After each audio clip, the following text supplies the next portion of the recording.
In the ever-evolving landscape of education technology, one company emerged as a giant in India, captivating the nation with its promise of revolutionizing learning. It all began in 2011 when Byju entered the world of education technology. With a vision to transform learning, they quickly expanded their operations, captivating the nation with their innovative approach. They didn't stop there. Byju hired some of the biggest names in sports and entertainment to promote their brand. Superstar Shah Rukh Khan, cricketer Virat Kohli, badminton player PV Sindhu, and Olympic gold medalist Neeraj Chopra all became ambassadors of Byju, catapulting the company to new heights. They even signed the global football star Lionel Messi as their global ambassador. Within a short span of time, Byju's valuation skyrocketed, reaching a staggering $22 billion, making it the world's most expensive edtech startup. Why are we doing this interview in Dubai?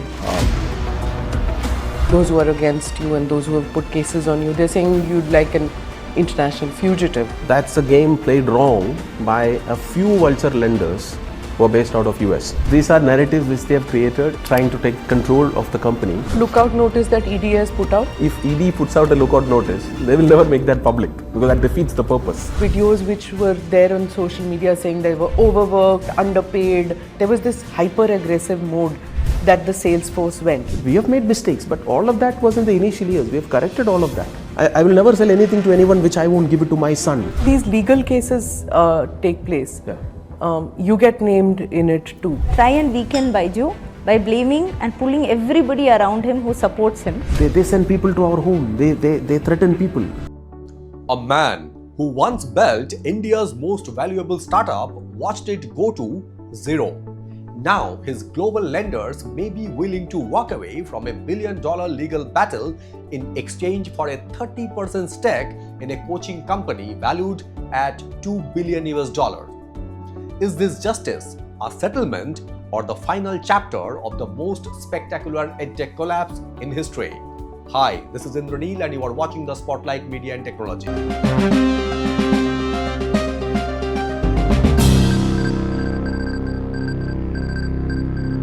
To understand what's happening now, you need to understand what Byju's was. Byju Raveendran, a teacher from Kerala, built Think and Learn, the parent company of Byju's, into India's most valuable startup. At its peak, it was valued at $22 billion US. During the COVID-19 pandemic, Byju's operated in more than 21 countries, offering online courses to millions of students globally. It acquired companies aggressively. Aakash Educational Services for $1 billion US in 2021. Whitehead Junior, Great Learning, Epic. Capital was flowing, ambition was limitless, and then in early 2023, the wall hit. The dispute began with US-based lenders who had extended a $1.2 billion US term loan to Byju's. Glas Trust, acting as trustee for this group of lenders, accused Raveendran of mismanagement and demanded repayment of $1 billion US in unpaid loans.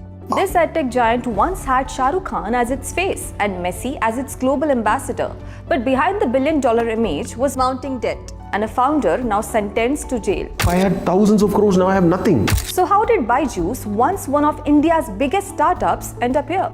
Byju's filed for bankruptcy in India in 2024. The legal battle spread across courts in India, Singapore, and the United States simultaneously. Raveendran and Byju's denied any wrongdoing. 250 million students coming to our platforms. That's 5 times more than anyone who's there, if you can even call them a competitor. But in 2024, Raveendran himself said publicly the company is worth zero. 4 words, $22 billion gone. From startup billionaire to bankruptcy in under 2 years. Now, sources with direct knowledge tell Reuters that lenders are in advanced settlement talks. The proposed structure: lenders take approximately 30% stake in Aakash Educational Services. In return, they drop all legal allegations against Raveendran. The talks reportedly involved Raveendran himself, Glas Trust, Aakash, and Manipal Health, which is now the largest shareholder in Aakash, having diluted Byju's original stake to a minority position. Aakash is valued at roughly $2 billion in these stocks. For context, Byju's bought Aakash for $1 billion in 2021. The asset has held value even as the parent collapsed entirely. None of the parties, Byju's, Glas Trust, Aakash, Manipal, responded to request for comment. Why does a 30% stake in Aakash matter enough to settle a $1 billion legal war?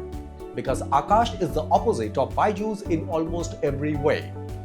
300 plus physical coaching centers across India, 5,000 plus faculty members, annual revenue of approximately $254 million, core product, test preparation for India's most competitive entrance exams, medical, engineering, school boards.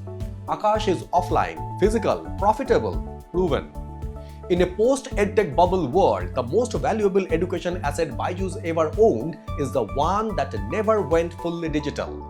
Now, here is where the Spotlight Media and Technologies perspective matters.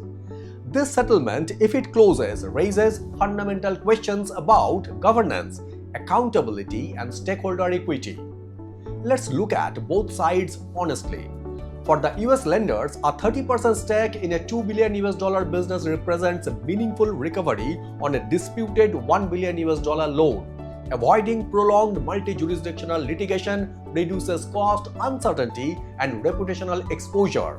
From a fiduciary standpoint, settlement makes sense. But the governance concern is real. Dropping all legal allegations in exchange for equity means the questions around fund mismanagement, where did the capital go, how were decisions made, may never be publicly answered. That sets a precedent of cross-border edtech governance that other investors and regulators should watch closely. For Byju Raveendran, a settlement clears his legal exposure globally. He walks away without conviction. That is, on the surface, a form of closure. But from an ESG lens, specifically social and governance, tens of thousands of students, teachers, and employees were directly impacted by this collapse. Vendors were unpaid, salaries were delayed, parents lost fees paid in advance. A private equity settlement between lenders and shareholders does not address that dimension of harm. So I feel sorry, and I'm apologizing to those few students who missed out because services were disrupted. There is no structured redress mechanism on the table for those who bore the real cost of this failure. And from a market governance perspective, Byju's collapse exposed critical gaps. Inadequate board oversight during rapid acquisition, weak audit and financial disclosure standards for late-stage private companies, regulators' arbitrage across multiple jurisdictions.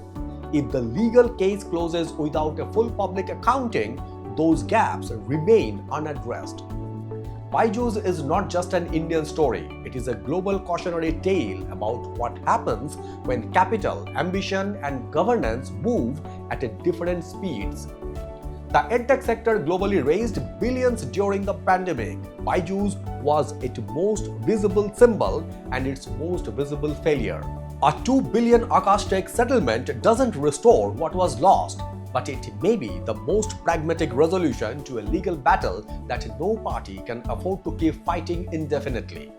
The question is not whether this deal closes. The question is what the system learned from it, and whether that learning gets built into governance frameworks before the next Byju's emerges. A settlement is not the same as resolution. Equity transfer is not the same as accountability. And closure for lenders is not the same as justice. For every stakeholder this collapse touched. Follow the Spotlight Beyond Profession for the analysis that goes beyond the headlines. Beyond profession, beyond headlines, beyond borders. Thank you very much for watching and signing it off.